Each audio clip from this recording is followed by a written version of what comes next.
हर पतंग को एक दिन कचरे के डब्बे में जाना होता है, लेकिन उससे पहले आसमान छूकर दिखाना होता है। नमस्कार, मैं अविनाश विश्वास स्वागत करता हूं आपका अपने चैनल मैथ्स माउंट में। और आज मैं बताऊंगा लाभ हानि में कुछ। अगला प्रश्न चलिए देखिए मेरे साथ। प्रश्न दिया गया है, महेश ने घड़ी 10% हानि पर बेचा। यदि वह 5% हानि पर बेचता तो उसे 60 रुपए अधिक मिलते। महेश ने घड़ी कितने रुपए में खरीदा था? ठीक है, महेश का अर्थात घड़ी का क्रय मूल्य हमको बताना है। क्या बताना है? घड़ी का क्रय मूल्य। घड़ी कितने रुपए का था? देखिए,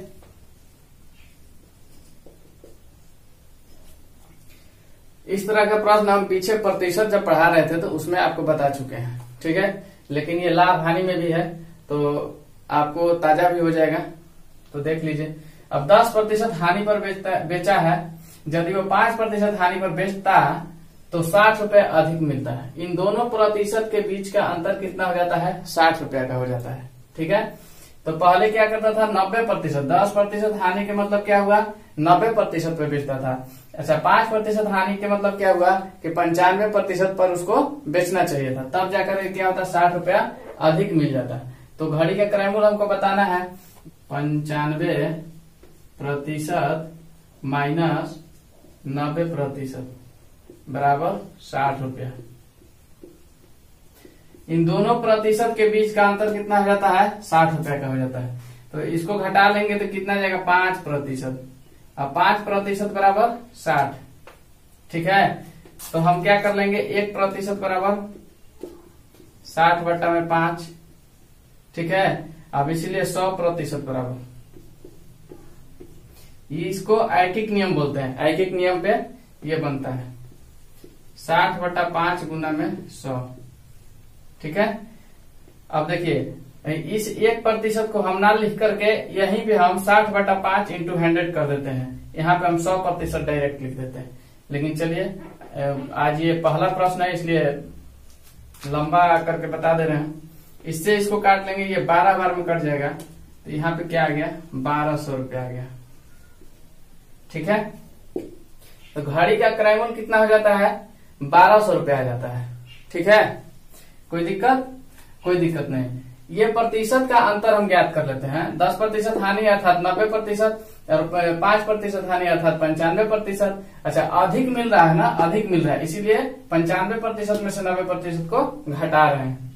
ठीक है, तब जाकर के 60 रुपया अधिक मिले। अगर यहाँ कम होता तो 90 में से 95 घटाते। ठीक है, लेकिन ये 95% बड़ा है और 90% छोटा है, तो इसको घटाए हैं। 5% बराबर 60 रुपया आया है।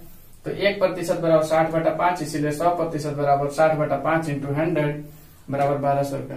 तो घड़ी का क्रय मूल्य निकल के कितना आया? 1200 रुपया। यही हमारा आंसर है। ठीक, अब देखिए, प्रश्न दिया हुआ है, राम और रहीम सामान्य मूल्य पर एक एक गाय खरीदे।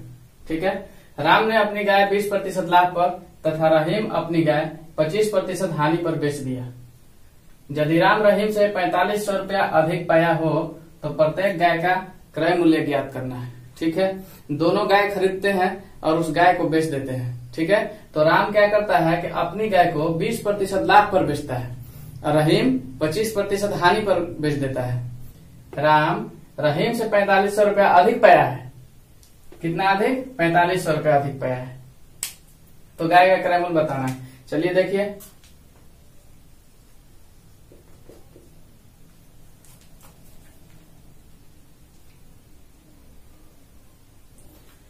राम का जो है ना, राम 4500 रुपया अधिक पाता है तो राम कितना प्रतिशत लाभ पे बेचता है? 20% लाभ पे बेचता है। 20% के लाभ पर कौन बेचता है? राम बेच देता है। और रहीम क्या करता है? 25% के हानि पर बेचता है। हानि पर बेचता है रहीम। ठीक है, इन दोनों के बीच का अंतर जो है ये 4500 रुपया। इन दोनों के बीच का अंतर आ गया 4500 रुपया। ठीक है, अब 20% लाभ का मतलब हम 120 लिख सकते हैं और 25% हानि का मतलब क्या लिख सकते हैं? 75। 100 में से 25 घटाएंगे तो 75 हो जाएगा। 100 पर 20 जोड़ देंगे तो 120 हो जाएगा। जब लाभ होता है तो जोड़ा जाता है और हानि होती है तो घटाया जाता है। ठीक है, अर्थात 120% और 75% के बीच का अंतर कितना आ जाता है? 4500 रुपया आ जाता है। ठीक है, ये राम का हिस्सा है और ये रहीम का हिस्सा है। इन दोनों के बीच का अंतर कितना आ गया? 4500 रुपये। तो इसी चीज को हम यहां लिखते हैं, देखिए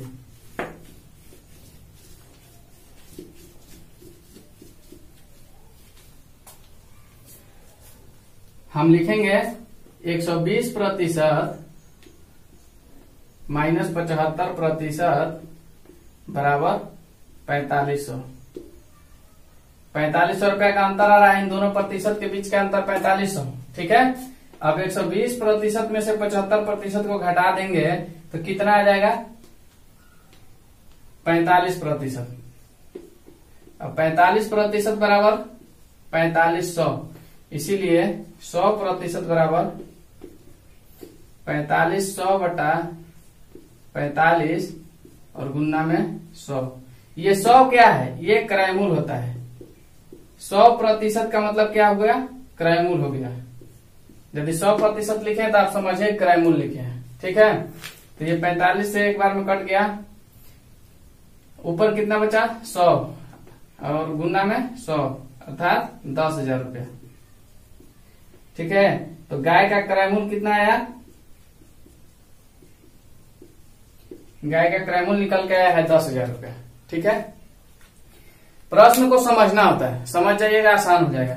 यहाँ पे हम प्रतिशत का अंतर ज्ञात किए हैं। प्रतिशत कहाँ से लाए? इसमें दिया हुआ है 20% लाभ का मतलब 120% और 25% हानि का मतलब 75%। ये दोनों प्रतिशत का अंतर दे दिया है 4500 रुपया। अरे राम को 4500 रुपया अधिक मिल जाता है, उससे अधिक मिल जाता है, तो इन दोनों के बीच का अंतर है ना हुआ। रहीम को 4500 कम मिलता है और राम को 4500 अधिक मिल जाता है, तो इन दोनों के बीच का अंतर हो गया 4500। उसको हल किए तो 10,000 आ गया।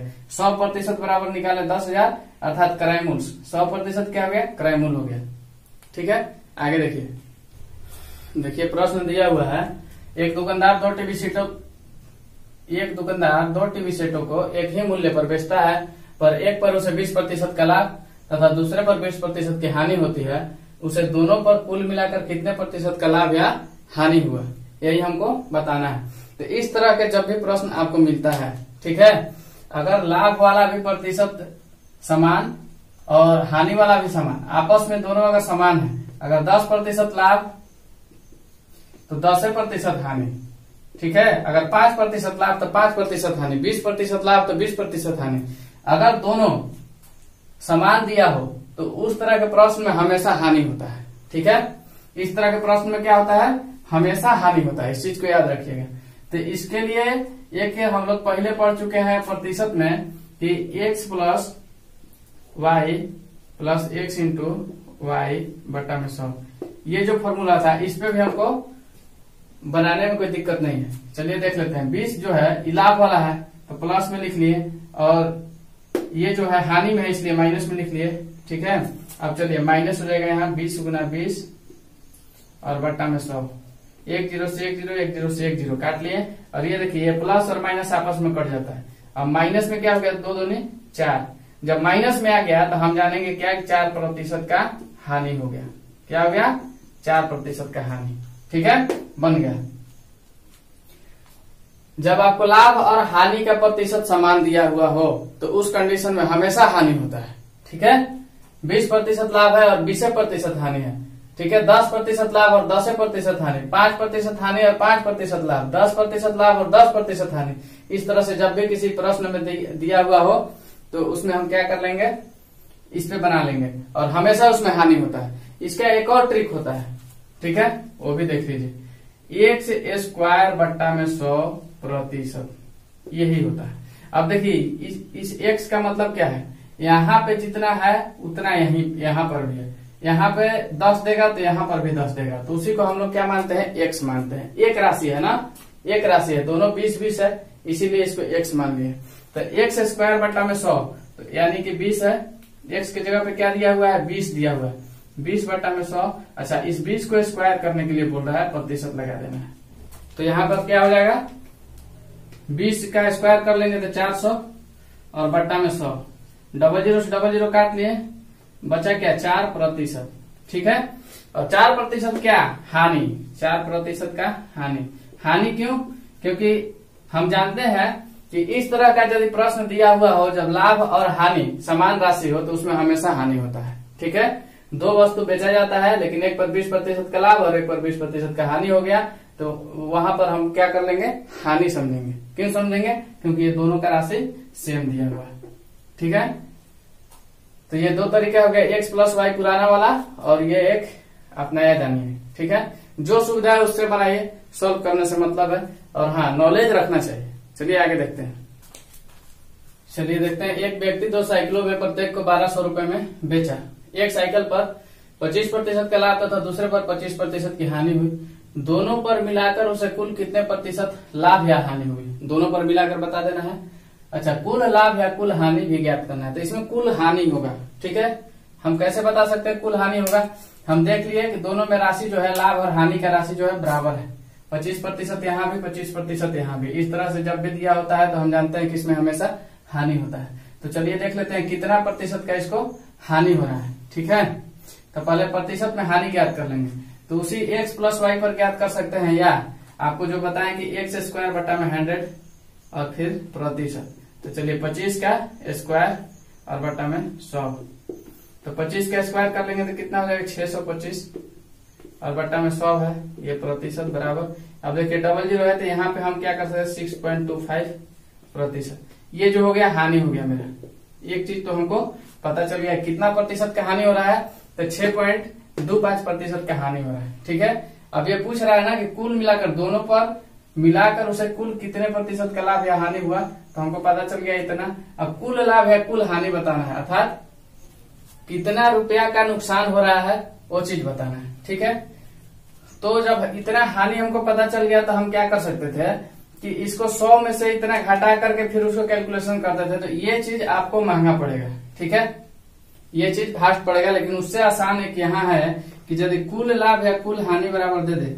ठीक है, कुल हानि बराबर अगर आपको ज्ञात करना हो तो आप क्या कर सकते हैं कि कुल विक्रय मूल्य, कुल विक्रय मूल्य और बटा में 100 और फिर उसके नीचे x का स्क्वायर माइनस 1, ये एक फॉर्मूला होता है कुल हानि के लिए या कुल लाभ के लिए। कुल विक्रय मूल्य हम दे दिए, ऊपर में कुल विक्रय मूल्य मेरा कितना हो जाएगा 1200 और 1200 2400, दो साइकिल है तो कुल विक्रय मूल्य बराबर 2400 आ गया, और 100 बट्टा में x का स्क्वायर माइनस 1। तो अब इसको हम सोल्व कर लेंगे तो कुल विक्रय मूल्य मेरा कितना आ जाएगा निकल के 1200 और 1200 2400। अच्छा, अब 100 का 100 कर लीजिए और x की जगह पे कितना है 25 है। अब इसको स्क्वायर करके माइनस 1 करना है। 25 चौका क्या होता है 100, 4 बार में ये क्या कर रहा है कट रहा है, अर्थात 25 से 4 बार में 100 कट गया तो क्या हो गया 4 का स्क्वायर कर लेंगे तो 16, 16 में से एक जाएगा तो 15, तो ऊपर में क्या आ गया 2400 बट्टा में 15। ये 4 चौका 16 माइनस 1 यहाँ कर सकते हैं, 16 माइनस 1 तो 2400 बट्टा में 15। इससे इसको काटिए 160 बार में कटेगा, अर्थात 160 रुपया का नुकसान हो रहा है, यही आंसर है। 2400 में 15 से भाग देते 160 आया, ये 160 क्या है रुपया आया, कितना रुपया का नुकसान हुआ है जी, तो 160 रुपया का नुकसान हुआ है। ठीक है, तो यहाँ हमसे पूछ रहा था कुल कितना प्रतिशत का हानि हुआ, तो चलिए एक आंसर ये हो गया कि 6.25% का हानि हो जाता है। और कितना रुपया का नुकसान होता है, कुल मिलाकर पूछ रहा है पैसा, तो पैसा हमारा 160 रुपया का घाटा हो गया है। ठीक है, चलिए आगे देखिए। प्रश्न दिया हुआ है कि एक व्यक्ति दो वस्तुएं एक ही मूल्य पर बेचता है, अर्थात विक्रय मूल्य दोनों का बराबर है। पहली वस्तु पर उसे 20% का लाभ तथा दूसरी वस्तु पर 25% का लाभ होता है। दोनों वस्तु पर इसको लाभ ही होता है, एक पर 20% और एक पर 25% का। यदि पहली वस्तु का क्रय मूल्य दिया हुआ है 10,000 रुपया, तो दूसरी वस्तु का क्रय मूल्य ज्ञात करें। तो हमसे दूसरी वस्तु का क्रय मूल्य पूछ रहा है। अच्छा, दोनों का विक्रय मूल्य जो है ठीक है बराबर है, दोनों का विक्रय मूल्य क्या है बराबर है। SP1 और SP2 आपस में बराबर है। SP क्या सेलिंग प्राइस, अर्थात विक्रय मूल्य फर्स्ट और विक्रय मूल्य सेकंड दोनों आपस में बराबर है। एक पर 20% का लाभ और दूसरी पर 25% का लाभ होता है, ये 20% का लाभ और दूसरी पर 25% का लाभ। ठीक है, लेकिन अब यहाँ दिया हुआ है क्रय मूल्य पहला वस्तु का और दूसरा वस्तु का क्रय मूल्य हमसे पूछ रहा है। ठीक है, जब पहला वस्तु का क्रय मूल्य दिया हुआ है तो इसका विक्रय मूल्य हम ज्ञात कर लेंगे। क्यों ज्ञात करेंगे? क्योंकि यहाँ दिया हुआ है कि दोनों का विक्रय मूल्य जो है बराबर है। ठीक है, जब दूसरा वस्तु का भी विक्रय मूल्य हमको पता चल जाएगा तो उससे हम दूसरी वस्तु का क्रय मूल्य ज्ञात कर लेंगे। तो सबसे पहले हम क्या कर लेंगे कि पहला वस्तु का विक्रय मूल्य ज्ञात करते हैं। ठीक है, तो पहला वस्तु का क्रय मूल्य हमारा दिया हुआ है, तो विक्रय मूल्य हम ज्ञात करेंगे पहला वस्तु का, पहली वस्तु का विक्रय मूल्य। ठीक है, अब विक्रय मूल्य ज्ञात करना है। क्रय मूल्य कितना दिया हुआ है? 10,000 रुपया। 10,000 रुपया दिया हुआ है। अच्छा, कितना प्रतिशत लाभ पर पहला वस्तु बेचा गया है? तो 20% के लाभ पर।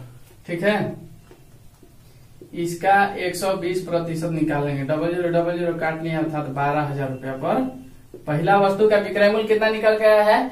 12,000 रुपया। अच्छा, प्रश्न में दिया हुआ है कि दोनों वस्तु का जो विक्रय मूल्य है ना, एक ही मूल्य पर बेचा जाता है, अर्थात इसका जितना विक्रय मूल्य है पहला वस्तु का विक्रय मूल्य दूसरा वस्तु के विक्रय मूल्य के बराबर होगा। तो हमको पता चल गया क्या कि दूसरा वस्तु का भी विक्रय मूल्य 12,000 रुपया ही होगा। दूसरा वस्तु का विक्रय मूल्य भी क्या हो जाएगा? 12,000 रुपया हो जाएगा। कहे कि प्रश्न में दिया हुआ है कि दोनों का विक्रय मूल्य समान है, एक ही मूल्य पर बेचने का मतलब दोनों 12,000 रुपए में बेचते हैं। ठीक है, अच्छा, अब हमसे पूछ रहा है ना कि दूसरी वस्तु का क्रय मूल्य ज्ञात करें। यदि दूसरी वस्तु का विक्रय मूल्य हमको पता है तो क्रय मूल्य ज्ञात हो जाएगा। वो कैसे ज्ञात हो जाएगा? चलिए देखिए, क्रय मूल्य ज्ञात करने के लिए क्या करते हैं? क्रय मूल्य बराबर किसका? दूसरी वस्तु का। दूसरी वस्तु का क्रय मूल्य हमको ज्ञात करना है। तो यहाँ पे विक्रय मूल्य कितना दिया है? विक्रय मूल्य का उल्टा गुना। उल्टा गुना मतलब दूसरी वस्तु पर कितना का लाभ हो रहा है? 25% का, अर्थात 125 बटा में 100। 125 बटा में 100 लिखे तो कोई दिक्कत है किसी को? 125 बटा 100। ठीक है, तो उल्टा गुना का मतलब क्या हम कहते हैं? 100 बटा 125। ठीक है, तो चलिए 100 बटा में 125 से हम कर लिए गुना।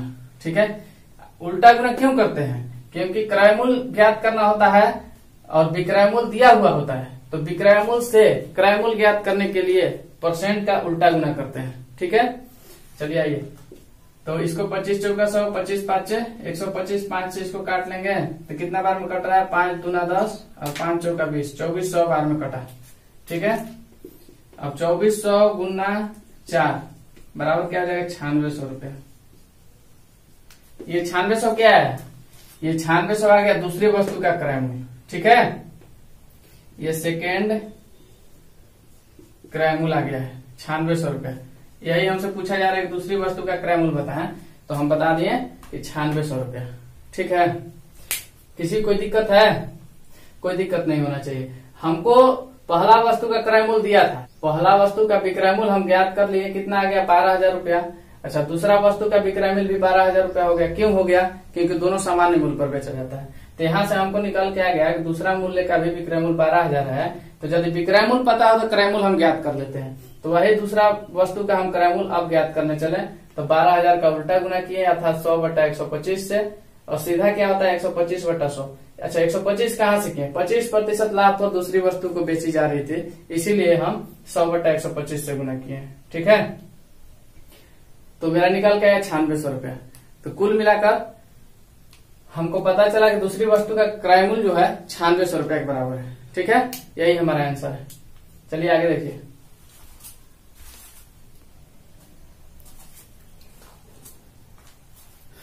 प्रश्न दिया हुआ है, राकेश 2 साइकिलें क्रमशः 1200 रुपए 1500 रुपए में खरीद कर एक को 20% लाभ पर बेच दिया।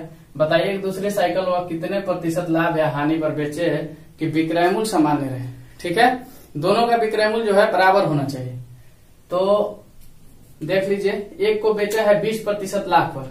ठीक है, अच्छा, कितना में खरीदा था? पहले वाले साइकिल को 1200 रुपए में। तो पहले वाले साइकिल का विक्रय मूल्य हम सबसे पहले ज्ञात करेंगे, तभी तो हमको विक्रय मूल्य सामान्य रखने में पता चलेगा कि कितना रखना है। तो चलिए, पहली साइकिल का विक्रय मूल्य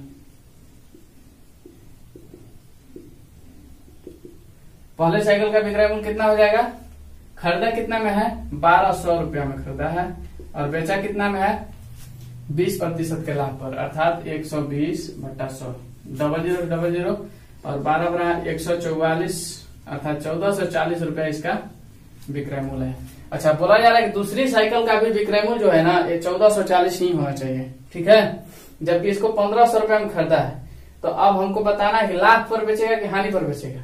अगर 1500 रुपया में साइकिल खरीदा गया है जबकि बेचना कितना में है 1440 में, तो अगर लाभ पर बेचेंगे तो 1440 से अधिक हो जाएगा, ठीक है। तो हम क्या कर लेंगे कि हानि पर बेचेंगे उसको। तो 1500 रुपया को कितना प्रतिशत के हानि पर बेचेंगे 1440 के बराबर हो जाएगा, यही हमको ज्ञात करना है, ठीक है। तो कहने का मतलब है कि पहला साइकिल का विक्रय मूल्य और दूसरा साइकिल का विक्रय मूल्य बराबर हो गया।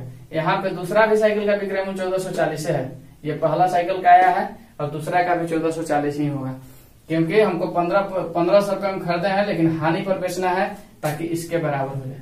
अगर हानि पर नहीं बेचेंगे तो इससे अधिक हो जाएगा और प्रश्न में बोला जा रहा है कि दोनों का विक्रय मूल्य जो हो समान होना चाहिए, ठीक है। तो आइए देखते हैं। तो अब इसका जो है विक्रय मूल्य ज्ञात करिए दूसरी वस्तु का। दूसरी वस्तु का विक्रय मूल्य ज्ञात नहीं करना है, हमको ज्ञात है 1440 रुपया, ठीक है। लेकिन यहाँ पे क्या कर लेंगे 1500 का, क्योंकि सीपी है क्रय मूल्य है 1500 का, 1500 रुपया दूसरा साइकिल का दाम है, तो 100 माइनस x, ठीक है, और बट्टा में 100। अब देखिए 100 माइनस x क्या है, हानि पर बेचना है हमको, तो हमको पता नहीं है ना कि 5% घटा के बेचे या 10% घटा के बेचे, है ना, हमको पता नहीं, इसीलिए 100 माइनस x कर दिए हैं। 100 में से कुछ प्रतिशत कम करेंगे तभी तो हानि पर जाएगा। अगर 100 में प्लस x कर देंगे तो लाभ पर बेचेगा, लेकिन हमको बेचना किस पे है, हानि पर बेचना है। क्यों बेचना है, क्योंकि 1440 के बराबर लाना है, ठीक है। अच्छा, हानि पर बेचेंगे तभी 1440 के बराबर आएगा। क्यों, क्योंकि देखिए यहाँ पे तो इसका सीपीए 1500 रुपया दिया हुआ है, क्रय मूल्य ही इसका 1500 है, अर्थात इससे 60 अधिक है ना। अगर इस पे 2% भी हम 5% भी या कुछ भी परसेंट लाभ पर बेचते हैं तो 1440 से अधिक हो जाएगा। इसीलिए हम कुछ भी परसेंट लाभ पर नहीं बेच सकते हैं, हमको हानि पर बेचना होगा। कितना हानि पर बेचना होगा, x% के हानि पर बेचना होगा। चलिए इसको सोल्व करके देखते हैं। दूसरी वस्तु का विक्रय मूल्य कितना है 1440 रुपया है, 1440 रुपया। कहाँ से, क्योंकि पहली वस्तु का विक्रय मूल्य और दूसरी वस्तु का विक्रय मूल्य हमारा सामान्य होना चाहिए, ठीक है। तो दूसरी वस्तु का भी विक्रय मूल्य हमको 1440 समझ में आ गया। अब चलिए आगे देखते हैं। अब इस 00 से 00 को काट लेंगे हम, ठीक है। अच्छा, अब यहाँ पे क्या बचा हुआ है 15 और गुना में क्या है 100 माइनस x। अब इस 15 को भागा में ला लीजिए, यहाँ से गुना से कहाँ आ गया भागा में, और इधर क्या बच गया 100 माइनस x। अब इससे इसको काट लेंगे, कितना बार में जाएगा, ठीक है। तो चलिए देखते हैं।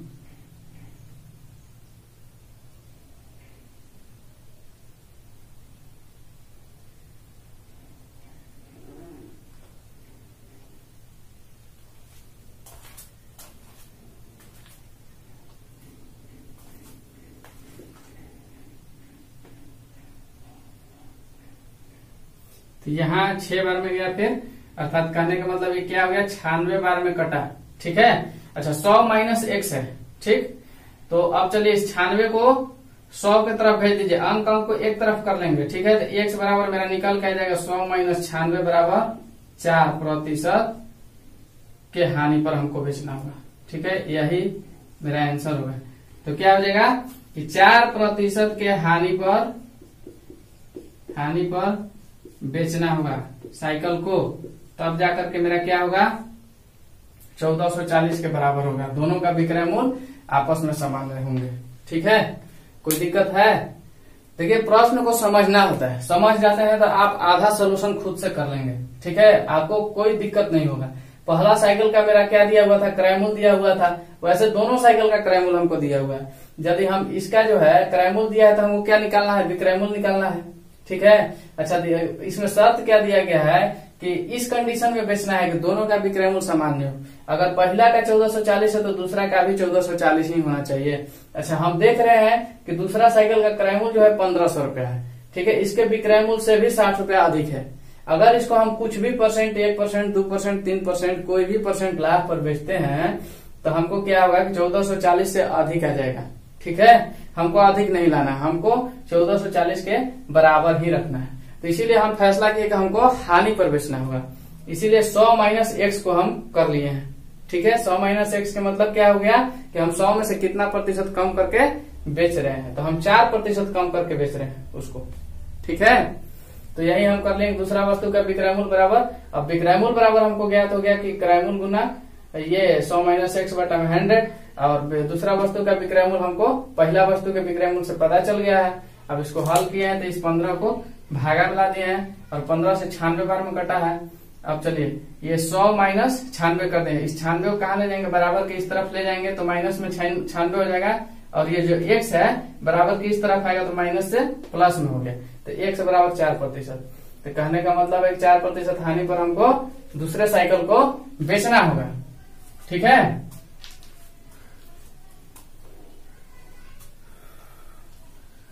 तो चलिए आज के लिए बस इतना ही, मिलते हैं अगले वीडियो में, तब तक के लिए धन्यवाद। और समझ में आता है तो लाइक, सब्सक्राइब और शेयर करना ना भूलिएगा, क्योंकि हम आपके लिए काम कर रहे हैं तो आप मेरे लिए भी इतना करिए, लाइक, सब्सक्राइब और शेयर करते रहिए। Thank you, all the best.